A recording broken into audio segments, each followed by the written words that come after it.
L'origen és la meva experiència en el món de la intel·ligència artificial, en la qual hi vaig investigar durant 34 anys. Molt aviat, als mitjans dels anys 80, jo vaig veure que la intel·ligència artificial portava un camí que a mi no m'agradava. Jo crec que equivocat, és a dir, en lloc de fer eines pel servei de la intel·ligència humana, perquè aquesta creixés i fos més creativa, tenien com a objectiu fer màquines totalment autònomes, capaces de ser intel·ligents i de suplir els humans, i ser molt més intel·ligents que els humans. Inclús es deien coses com que serien els nostres successors en l'univers, que quan el Sol no permetés la vida a la Terra, elles continuarien i colonitzarien tot l'univers. Es deien coses d'aquestes. Jo em va crear dues preocupacions molt bàsiques. Una, la possibilitat d'una dictadura digital. És a dir, que els posseïdors d'aquestes màquines creessin una dictadura global a tot l'univers. I la segona, que amb aquesta visió que tenien de la intel·ligència humana es emmirallés en l'artificial i per tant es degradés a si mateixa. El que volia dir és que, al meu entendre, hi havia una incomprensió de la intel·ligència humana, una visió molt limitada. I això és el que jo he volgut investigar i sobretot escriure ara que estic jubilat. I en particular evitar aquesta dictadura global que d'alguna forma, doncs, hi avancem. Aleshores, per afrontar aquests problemes no ens serveixen els coneixements que tenim. Jo ho vaig veure molt aviat. Són molt complexes, en tenim molts, tenim immensitat d'informació, però si volem resoldre aquests problemes només podem fer que anar als fonaments. Que els fonaments de la vida humana són molt més senzills dels que ens pensem i que anant a ells podem canviar la forma que tenim de viure i canviar-la per bé. I quins són aquests fonaments? Els fonaments poden semblar una mica abstractes, però jo crec que és al revés, que són molt concrets, que normalment confonem abstracte i concret.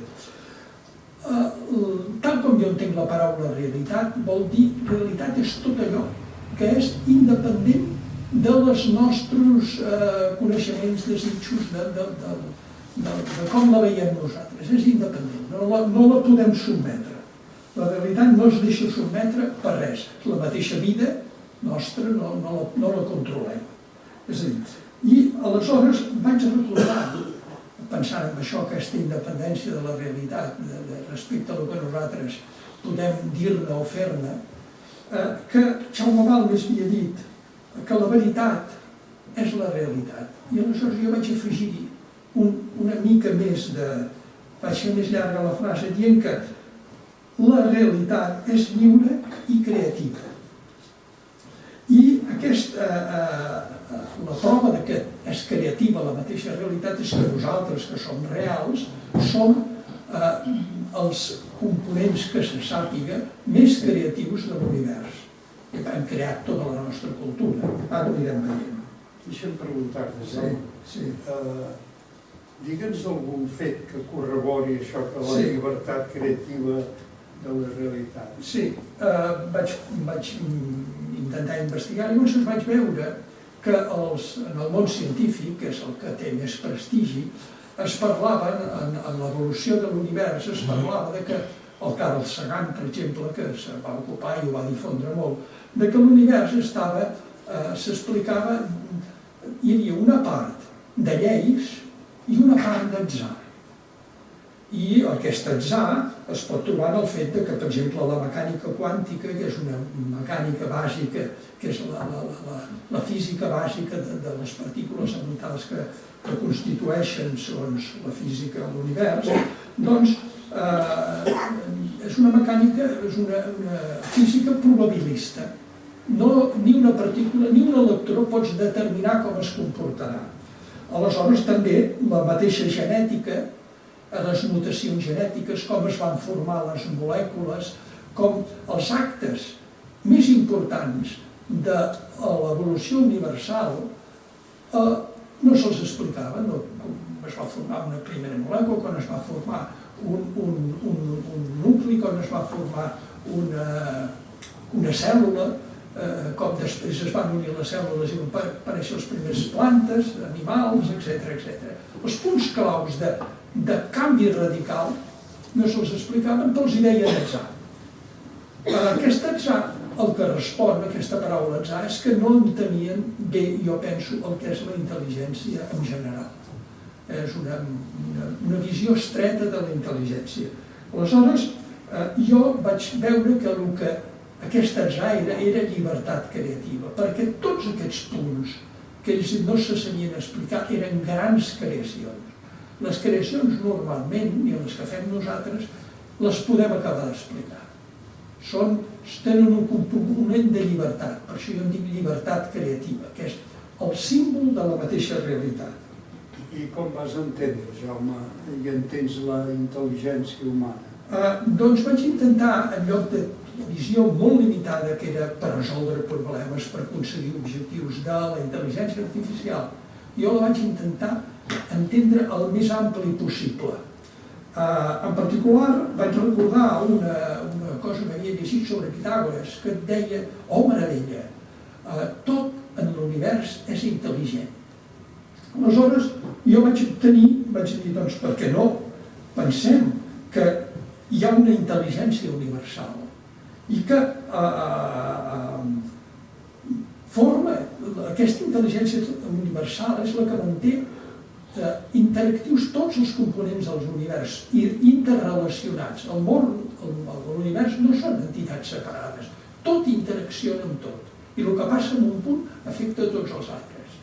Aleshores, aquesta intel·ligència universal la vaig entendre com l'agent, l'actor de la llibertat creativa de la realitat.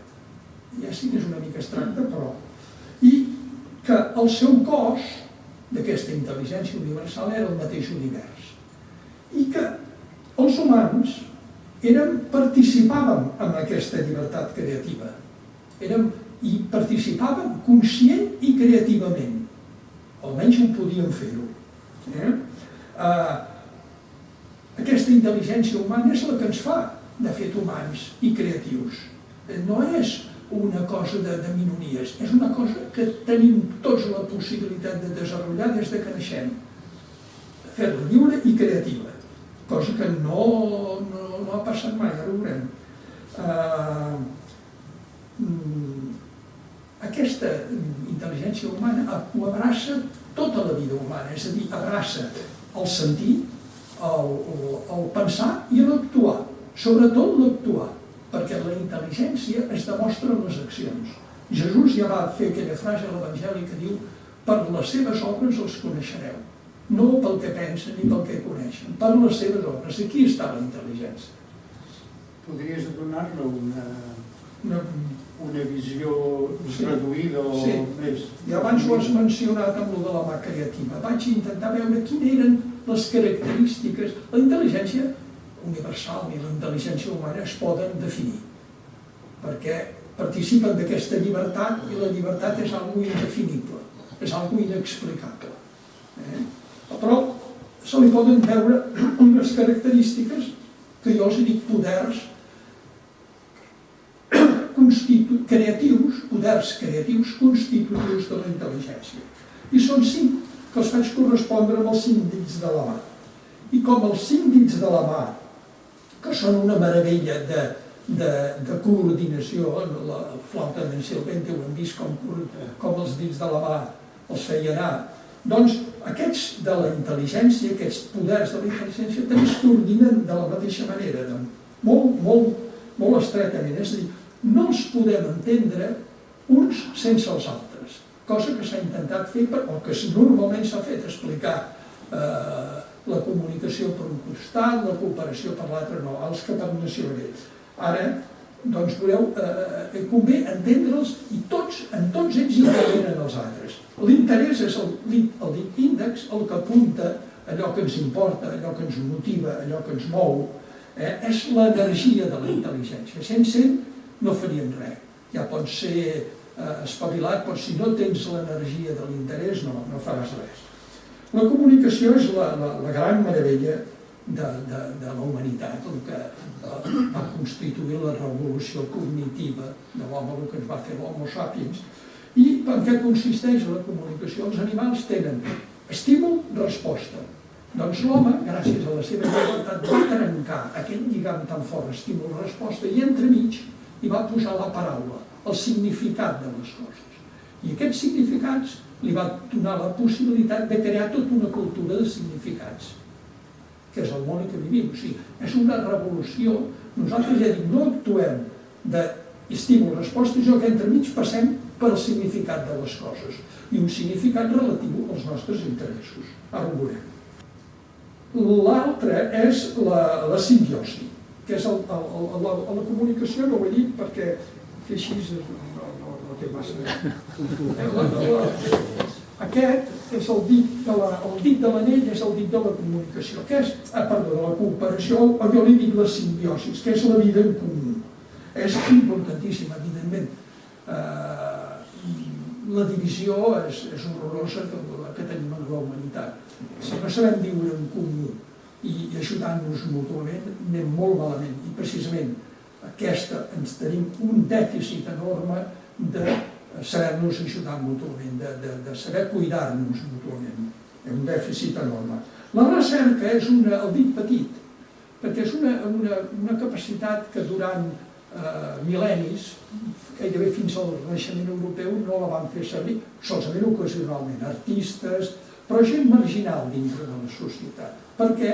Perquè eren societats estàtiques que sempre feien el mateix i no els interessava canviar per res. Però actualment, que tenim una civilització canviant contínuament, hem de tenir una actitud de recerca, de fer-nos preguntes, de no conformar-nos amb el que ens diuen, a les informacions que ens donen, perquè estem sotmesos a una propaganda terrible. Per tant, sense actitud de recerca acabarem sent totalment dominats. I l'última és la llibertat, que és el dit que fa pinça en tots els altres i els potencia al màxim, fa que l'interès sigui amor, que la comunicació sigui sincera, que la cooperació arribi a l'ajuda mútua amb unitat d'amor, que la intel·ligència, que la recerca es pugui fer amb equip, cosa que s'ha fet molt poc. Doncs ja dic, potència molt i és... I a més la llibertat, tal com jo l'entenc, no és una llibertat d'escollir, és al contrari, quan has d'escollir és que tens poca llibertat, perquè estàs confós.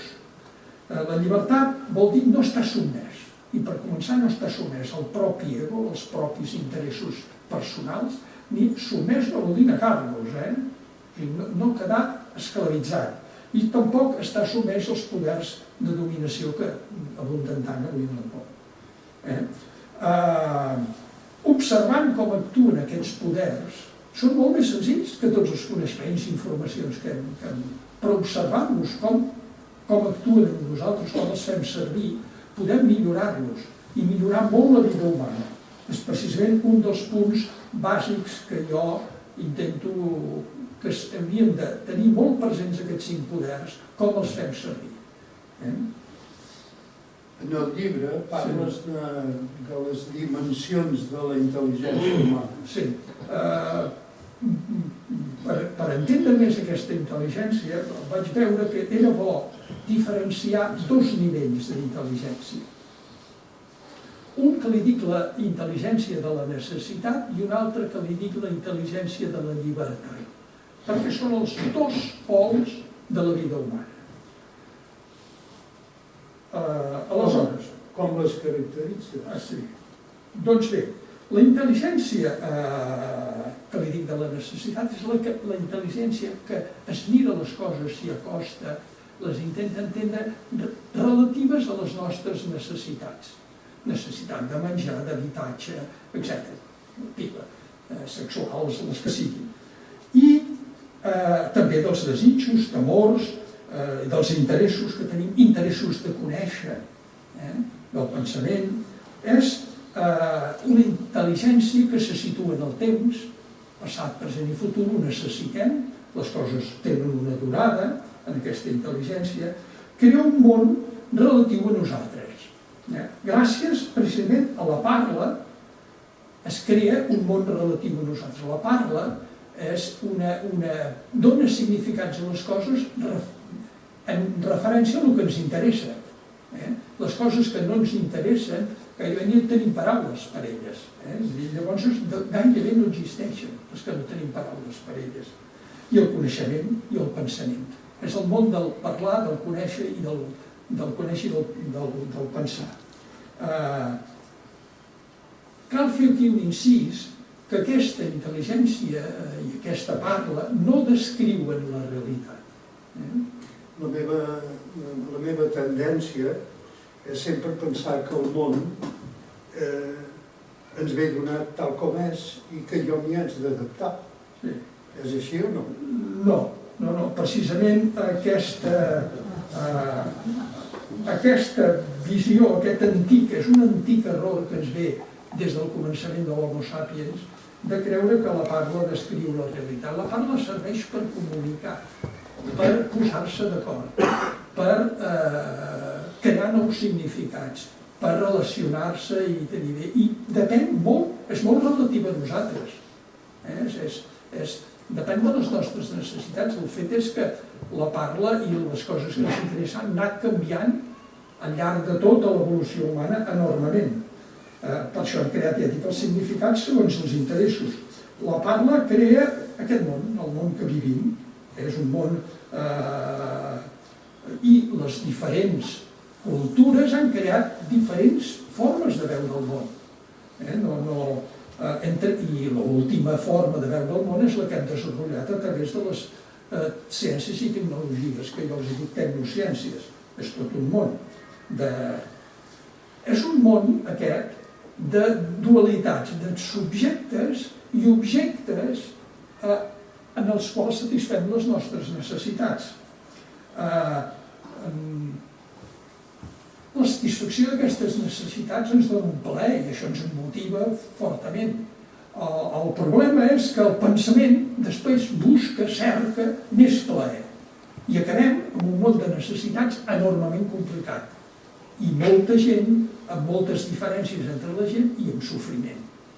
O sigui que aquesta cerca del plaer sense límit ens porta a un sofriment i no... I això...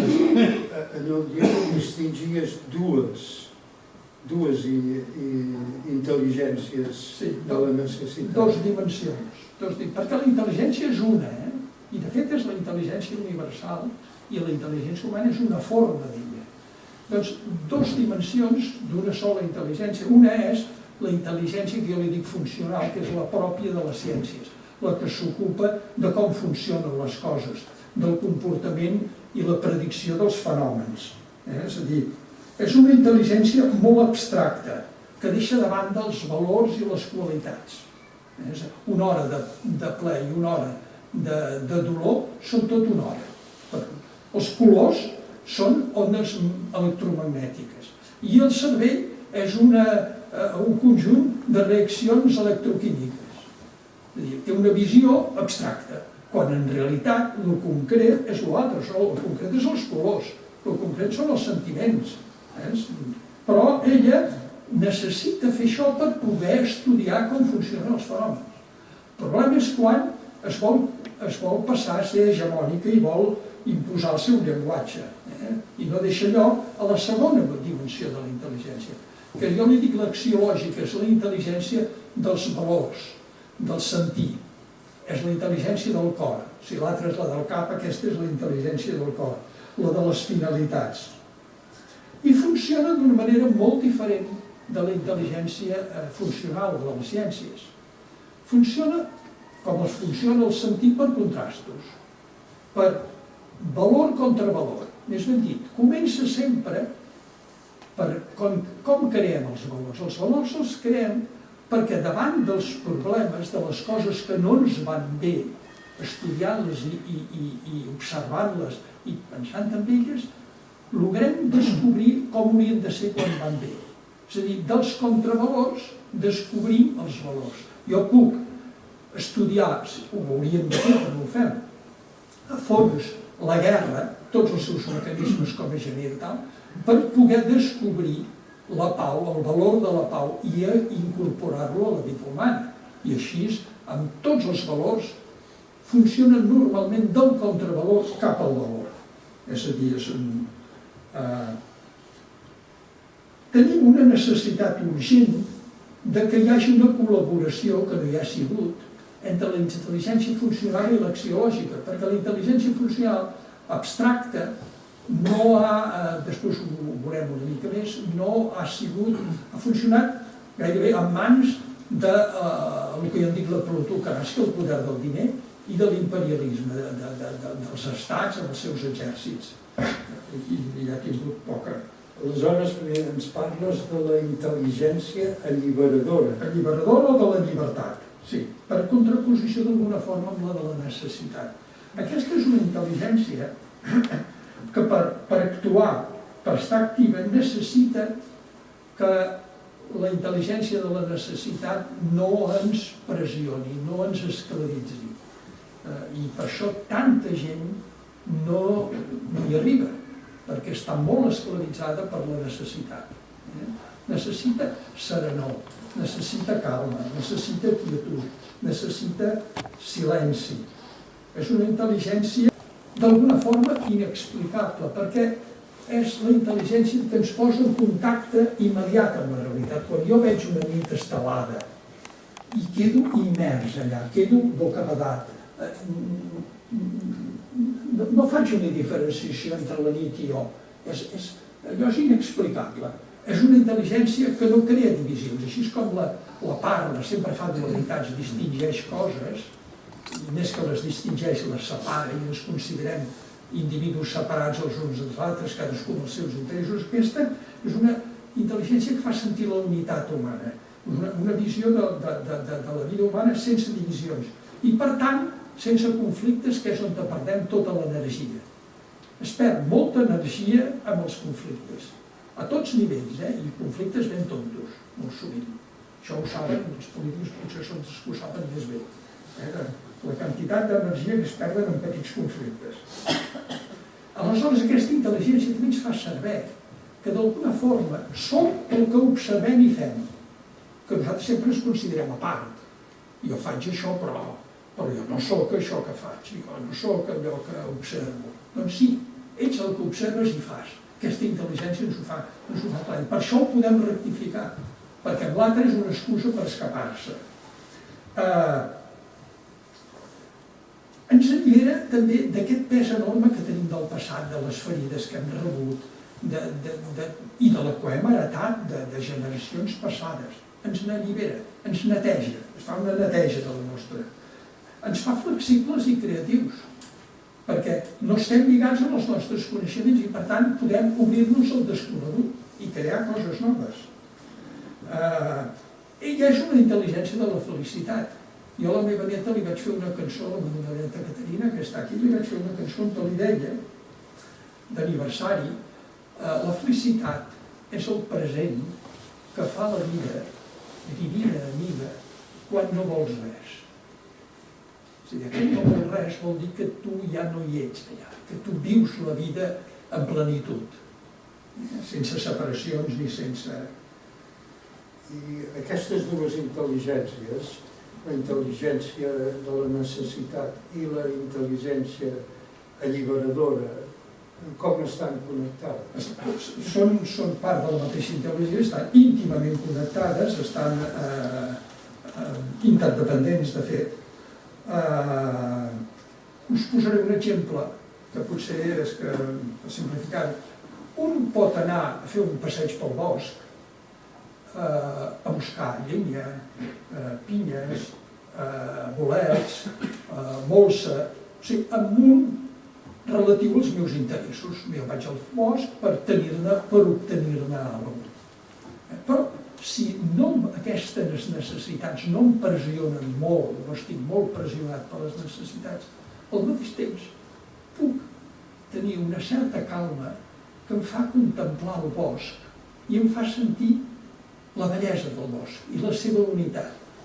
I entro en un estat de calma, en aquest estat alliberat. És a dir, que quan la intel·ligència de la necessitat funciona bé i no em pressiona excessivament, em dona possibilitat de moments de calmes per contemplar la immensa bellesa de la naturalesa. del bosc. I, aleshores, jo, si aquesta experiència de la bellesa, de la llibertat, em fa que la intel·ligència i la necessitat encara em pressioni menys, que la relativitzi més, no em sigui esclau, que és un dels grans problemes que tenim, que hem arribat a fer-la complicadíssima i esclavitzar-ne.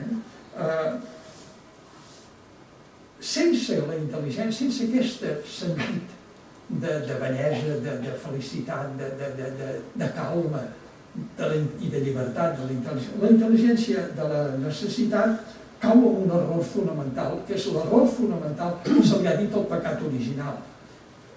Es deia per desobediència, però jo crec que el veritable pecat original, o error, jo prefereixo, això és pecat no, error original per un nou llenguatge, doncs és sentir que estem dividits, que estem separats els uns dels altres. Aquest és el gran error que està en la base dels conflictes, de la violència, i acabem amb la guerra, que ens pot acabar destruint a tot.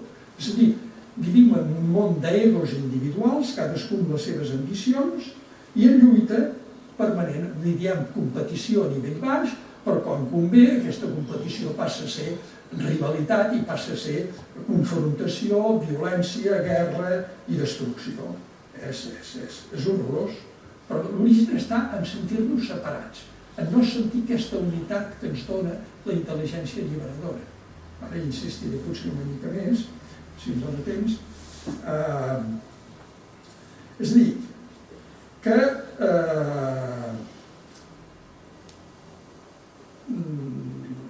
deixa'm preguntar-se, ets pessimista? No, pot semblar... Portem un camí dolent, com a humanitat en conjunt portem un camí dolent perquè domina massa, el poder de dominació és el que impera, en lloc del poder d'ajuda mútua, el poder de simbiosis. Domina massa el poder de dominació i ens té sotmesos i nosaltres ens deixem sotmetre, que això és el punt més important. Però no soc, perquè penso que tenim la capacitat, si entenem bé que els poders de la nostra intel·ligència, de fer una mutació realment cultural. I podríem dir un canvi d'espècie cultural. És a dir, de posar en harmonia les dues intel·ligències, la de la necessitat i la alliberadora o de la llibertat. Per què no l'hem cultivada, aquesta intel·ligència de la llibertat? Doncs, en part perquè des del començament la intel·ligència i la necessitat des de fa 200.000 anys, quan l'homo sapiens comença a expandir-se per la Terra, doncs la necessitat era molt forta, i la necessitat de seguretat, sobretot, perquè no entenien les tempestes, no entenien els huracans, els terratrèmols, els focs massius, i molt menys entenien la mort. Aleshores, tenien una forta necessitat de seguretat. Aleshores van interpretar aquest sentit misteriós de llibertat, aquest sentit de que hi ha alguna cosa profund en la realitat que no es deixa definir. Ho van interpretar i ho van representar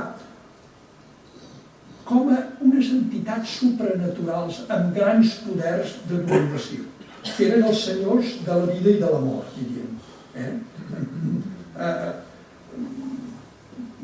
Buscaven amb aquests poders de dominació, amb aquests poders supranaturals, i buscaven protecció, i per això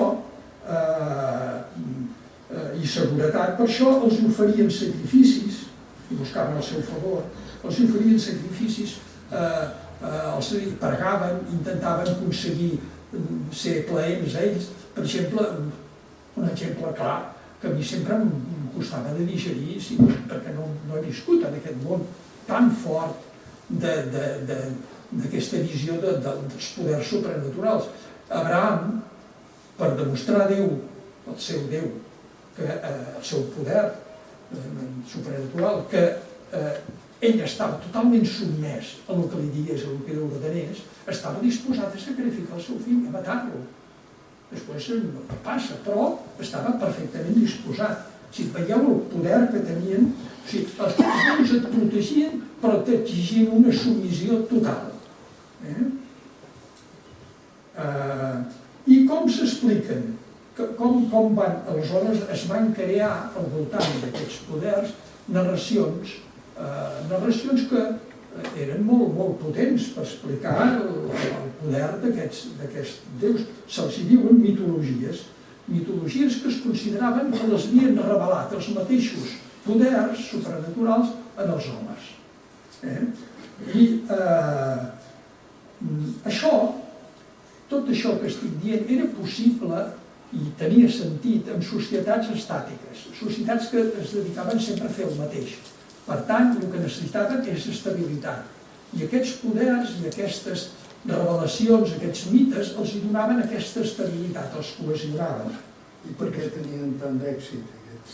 Per això, tenien tant d'èxit aquests mites, primera perquè les religions en general es van saber dirigir molt més que en l'actualitat la política i les ciències al cor de la gent. Els va tocar la fibra sensible, que és la seva seguretat, el seu benestar, els tocava la fibra sensible de la persona. I a més, eren narracions que compartien i els cohesionaven, els donava una cohesió i els donava una seguretat bàsica. A més, aquests poders també tenien un aspecte d'imposició, de submissió. Eren jutges de la vida i de la mort. És a dir, durant la vida castigaven o premiaven i durant la mort et concedien l'infern o el cel. I això tenia una eficàcia enorme per cohesionar i mantenir la gent ordenada i unida, i creient sotmesa d'alguna manera. I això s'ho van aprofitar enormement la política. La política va veure aquest enorme poder i ella es va posar al davant. Els poders polítics eren els representants, els poders polítics, i després els sacerdots eren els representants d'aquests poders sobrenaturals. Cada cultura, a més, va fer els seus. Això vol dir que eren d'alguna forma més un producte del pensament que de la llibertat, que de la intel·ligència alliberadora. Per què? Perquè el pensament sempre és divisiu, sempre crea divisions. I cada cultura es va fer els seus déus, els seus grans poders. I a més, aquests poders, amb les seves revelacions, eren la veritat absoluta. Per tant, els que creien aquests poders i tenien la seva revelació era la veritat absoluta i l'havien d'imposar als altres que estaven en l'error. I per tant l'havien d'imposar de qualsevol manera, a través de guerres o com fos. I aquí tenim les guerres santes i tot el món de guerra, per exemple, que encara es llegeix això en la Bíblia, que Moisès, amb els braços aixecats, està implorant al seu Déu que el seu exèrcit aniquili totalment l'exèrcit i el poble contrari, els amalequites. Això és la pregària que estava fent. Per tant, eren déus que d'una forma dels exèrcits. I ho han sigut. Jaume, hi havia diverses mitologies. Sí, us ho diré molt breument perquè, esclar, m'estic allargant massa. Mireu, els caçadors que vivien de matar animals van crear un món d'esperits, que eren esperits dels animals i també els dels avantpassats sagrats. I aquests esperits tenien uns xamans, que eren unes persones que a través de drogues naturals, com certs bolets, s'hi posaven en contacte i llavors dirigien la tribu de caçadors. Els ramaders, que patien malalties i plagues dels bestiar, van veure que el món es podia interpretar com una lluita entre el principi del bé i el principi del mal. I ells es van aliar, evidentment, amb el principi del bé. Però era una lluita. Els horticultors del Neolític van ser una civilització molt especial, pacífica, guiada per dones. I els poders sobrenaturals eren deeses de la fertilitat. I aquests van ser molt creatius. En aquesta època es va inventar el bronze i ells els van fer servir per fer calces. Es troben en les seves tombes. Però les tribus del costat, els ramaders i altres caçadors, més violentes, més amb esperit de dominació, en van fer espases i els van eliminar de la terra, van desaparèixer i llavors van imposar aquests déus de dominació. Això és una mica fet curt el que hem arribat fins ara, que tenim una estructura de poder, perquè ja dic, la política es va aliar amb això, una estructura de poder autoritària i jeràrquica. I la submissió ha sigut la gran virtut de tots els homes. És a dir, obeir les ordres d'un superior és el que em feia home a mi. És el que em feia un veritable home, un home en plenitud. Obeir el superior. Si no l'obeïa, jo ja no tenia ni dret a la vida. És a dir, no, per exemple, el que jo estic dient ara, potser m'haurien cremat a la foguera. Bé, de fet, per això en aquest període no desapareix totalment la intel·ligència alliberadora de l'espiritualitat, perquè, d'alguna manera, per algunes persones en aquesta època, amb una visió, amb un món estàtic, la submissió podia portar a la desegocentració. I, per tant, hi havia homes espirituals submesos a Déu i, a través d'això, desegocentrats, o sigui, amb estimació als altres, amb actes d'amor, entrega total. Això no sap. I també hi va haver-hi tradicions de saviesa com el budisme, el taoisme, el Vedanta hindú, i el cristianisme, l'evangeli, és una font de saviesa i d'espiritualitat. El que passa és que el cristianisme, als 300 anys d'existir, es va aliar amb el poder polític, amb Constantí, es va convertir en una religió de dominació, guiada per l'idea de un Déu al qual t'havies de sometre els seus manaments, etc. I ara, potser sí que passem a la modernitat. Què passa amb la modernitat? Doncs que canvia aquest dit de la mà, l'índex. L'índex apuntava al passat, passa a apuntar al futur. És a dir, l'home s'interessa per primera vegada en el futur, en una vida millor, en el futur, en progressar. Progrés es converteix en la paraula clau d'aquesta. I s'inicia, per tant, una mutació en la qual encara vivim.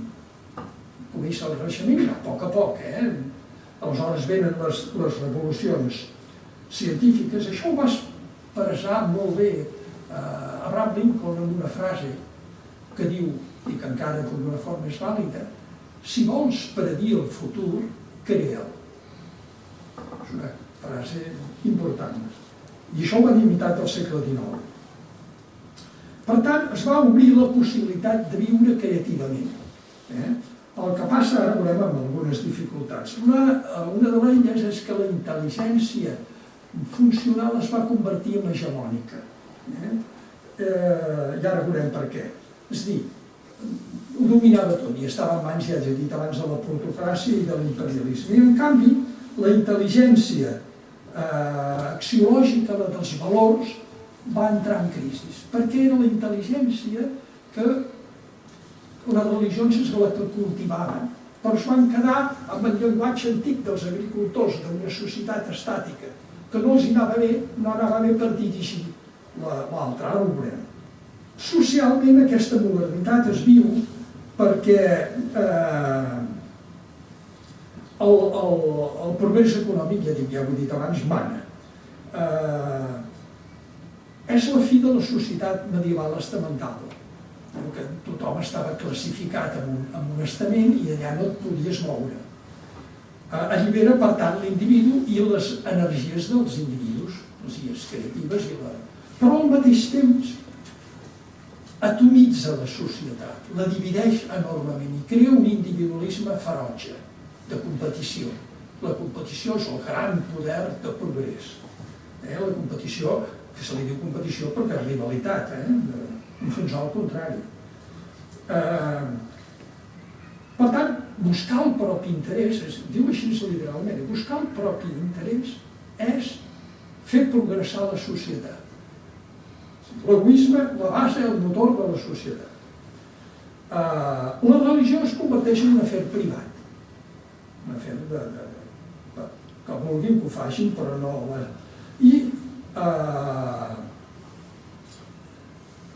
Però la intel·ligència alliberadora continua viva, sobretot en les mateixes tecnociències. Les tecnociències, la seva creativitat és perquè la llibertat els hi permet fer aquestes abstraccions que els hi permeten entendre els fenòmens i estudiar-los a part dels mateixos valors. O sigui que la intel·ligència alliberadora continua actuant.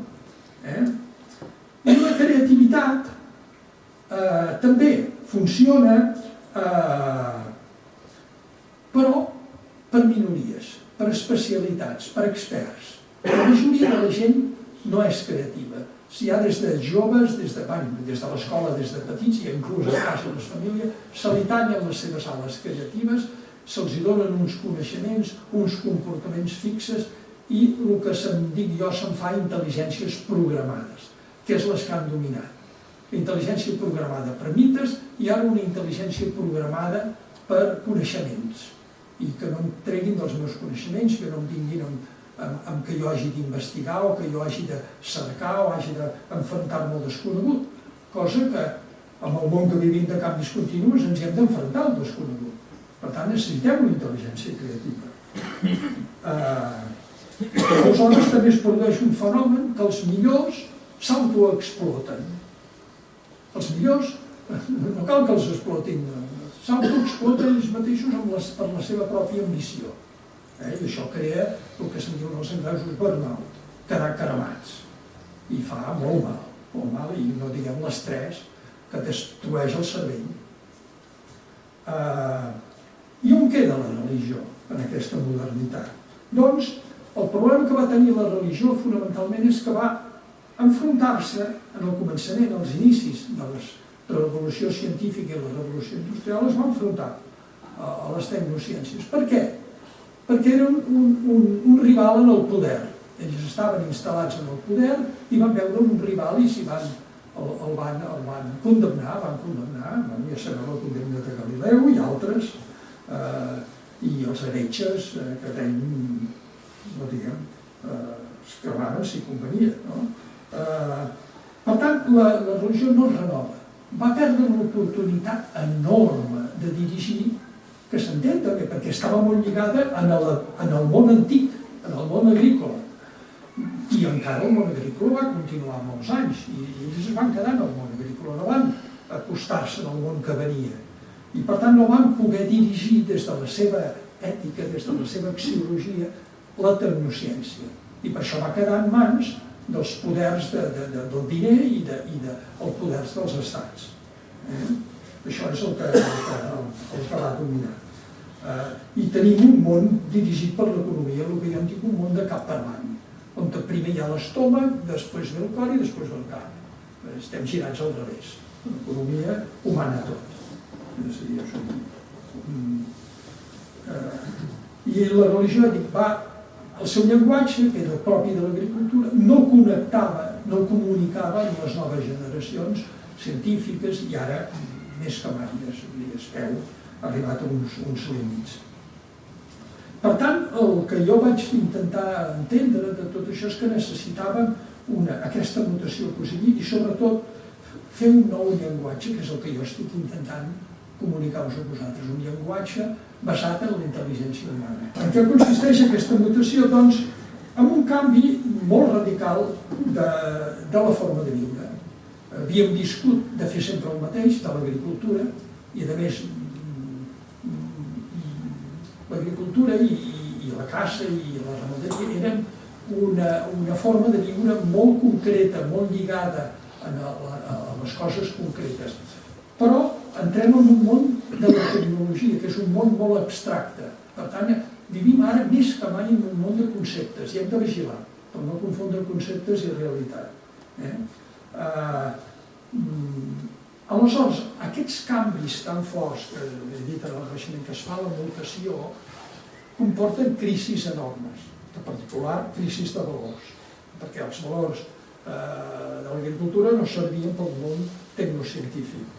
I aleshores, conflictes enormes. Per exemple, la història de la Bíblia, que Caín mata Abel, jo ho interpreto com que el ramader, l'agricultor, Caín, venç i mata el ramader Abel, perquè l'agricultura es va imposar sobre la ramaderia. I els déus de l'agricultura es van imposar sobre el principi del bé i el mal, que era la forma divina dels ramaders. Per tant, hem arribat, el que deia en Joan abans, un punt d'inflexió que o anem cap a una comprensió i un exercici i una educació de la intel·ligència, el que jo en dic democràcies creatives, o anirem malament. I què són aquestes democràcies creatives? Doncs les democràcies creatives són entendre això, que el poder dels homes, que és la democràcia, està en la intel·ligència humana. I que en el cultivar-la, en deixar de ser intel·ligències programades, cultivar la intel·ligència creativa que tots tenim des del naixement, amb una educació permanent. Ser conscients que som tots educadors i aprenents al mateix temps i que ens eduquem mútuament. Potenciar els 5 dits d'aquesta mà creativa, en particular la comunicació i l'ajuda mútua, perquè són fonamentals. I, evidentment, amb un esperit de llibertat, perquè sense llibertat l'egoisme pot més i ni la comunicació sincera ni l'ajuda mútua tampoc. I, per tant, no funcionen bé. És a dir, i, a més, si cultivem la intel·ligència creativa, la unitat d'intel·ligència i la necessitat i la llibertat, podem fer equips, o sigui, podem treballar més en equip, no ser tan individualistes, perquè en els equips és on es dona la intel·ligència. La intel·ligència és un fet col·lectiu, és un fet d'interacció humana, de relacions entre nosaltres i amb l'entorn. Per tant, els equips són on es dona la gran potència de la intel·ligència humana i, per tant, el gran poder de la humanitat. I ho deixo aquí.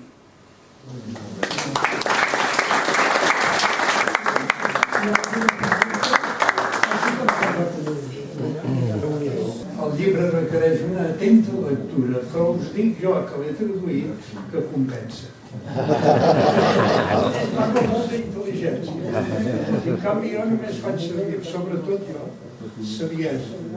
Perquè la saviesa és aquesta unió de la intel·ligència, de la necessitat i de la lliberadora, amb harmonia. Això és la saviesa.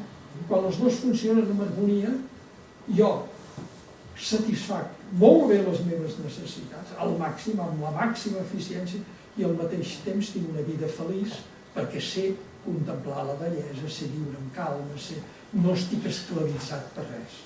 Salvador, estàs proposant una nova transcendència que substitueixi a les religions? Jo el que vaig observar, inclús amb els meus fills, és que no els ajudava a viure. Per tant, que s'havia de fer, el mateix que s'intentava comunicar amb la religió, a través del sotmetiment, que era útil en una societat que sempre es feia el mateix, era útil, però no, tampoc és ideal, no? Però s'entenia. Ara no s'entén, ara no pots anar amb idees de sotmetiment, al contrari, la gent necessita llibertat creativa, ho necessita per sortir-se, per enfrontar-se al desconegut, que no saben què passarà demà passat. Inclús les empreses no, les jerarquies ja no serveixen, perquè els que estaven a dalt no saben què passarà la setmana que ve en la seva indústria, com anirà al món, el que faran. Qualsevol part del món poden fer una cosa que m'afecti enormement. És a dir, es necessita una intel·ligència molt activa. I per tant, jo el que he volgut és fer un llenguatge basat en les necessitats d'avui. I per tant, expressar la saviesa de les religions en termes d'aquesta intel·ligència creativa. que és el símbol del nostre temps. No és un símbol de poder de dominació, és un símbol de llibertat i de creativitat. No sé si m'explico sobre el no sé. Ja faré aquestes preguntes més endavant. No, una cosa jo que sóc una persona molt primària, diguem-ne, una cosa que he entès així per sobre és que aquesta intel·ligència universal, diguem-ne, que parles, que jo que sí que l'entenc, diguem-ne, n'hi ha que li diuen Déu, n'hi ha que li diuen no sé què, n'hi ha que li diuen no sé quantos. I llavors aquesta intel·ligència, que és la suma de tots, suposo jo ho he entès així, la suma de totes les intel·ligències mundials, de l'univers. De l'univers, perdó, sí, de l'univers. Després resulta que això, les religions i els governs i les dretes i les esquerres i els no sé què i els no sé quantos, s'ho fan anar pel seu molí, diguem-ne, no? Llavors el seu molí, no, que jo, que de l'univers, tot això m'interessa això i això, i s'ha acabat. Si l'altre diu a mi, no, us ha de portar bé una sola dona, dues dones no pot ser, les dones sotmeses, home, esclar, només faltaria, perquè ja ho diu l'univers, ja ho diu Déu, i aquesta, o sigui, que dius, doncs potser que féssim cas d'aquesta intel·ligència universal i l'entenguéssim una mica més. Sí, sobretot perquè el problema que tenim és de sentir-nos separats, que ens sentíssim tots participants d'aquesta intel·ligència universal, que és una intel·ligència interactiva que ens relaciona, que és la que ens dona la unitat de la humanitat. Tots participem de la mateixa intel·ligència.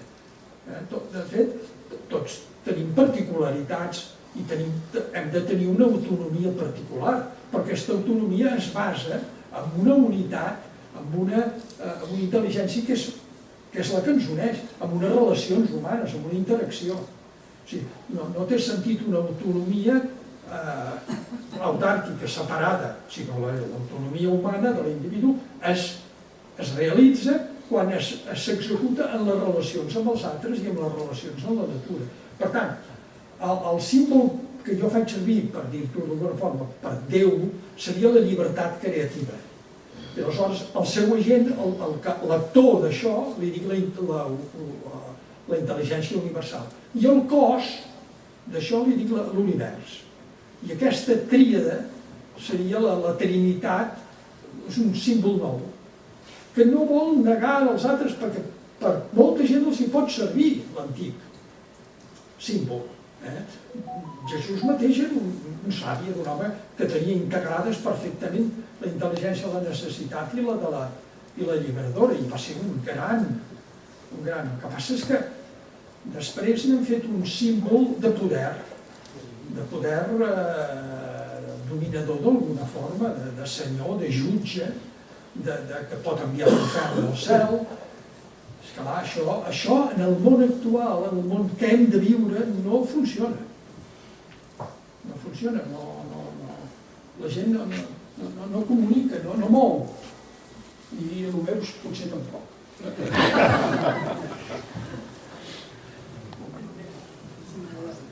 Estem aquí, doncs.